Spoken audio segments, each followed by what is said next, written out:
السلام علیکم۔ تختی نمبر 3 حروف مقطعات آج ہم پڑھیں گے۔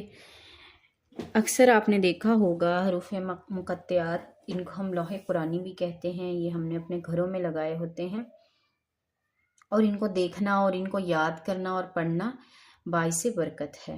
تو اچھی بات تو یہ ہے کہ آپ ان کو حفظ کر لیں۔ آج ہم ان کو پڑھیں گے۔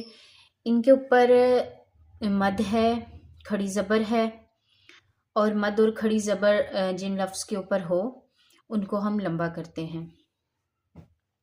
اعوذ باللہ من الشیطان الرجیم،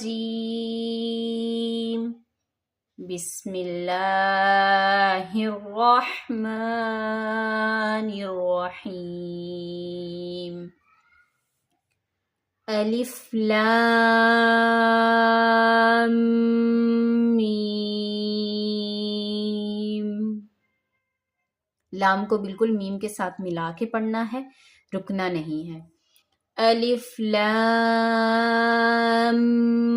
میم صاد۔ الف لام را۔ الف لام میم را۔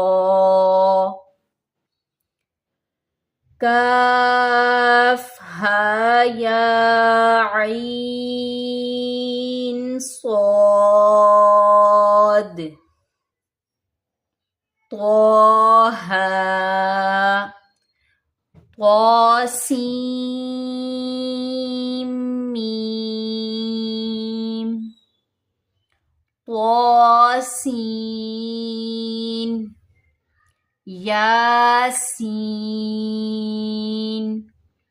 صاد۔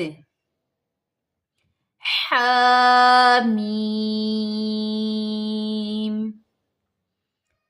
حامیم عین سین قاف۔ قاف نون۔ ان الفاظ کی ایک اور فضیلت یہ بھی ہے کہ قرآن پاک کی بعض صورتیں ان الفاظ سے شروع ہوتی ہیں، اور ان کا ترجمے کا علم اللہ تعالیٰ کو ہی ہے۔ امید ہے آپ سب یہ حفظ کریں گے، یاد کریں گے اس کو اچھے طریقے سے اور سیکھیں گے۔ اللہ حافظ۔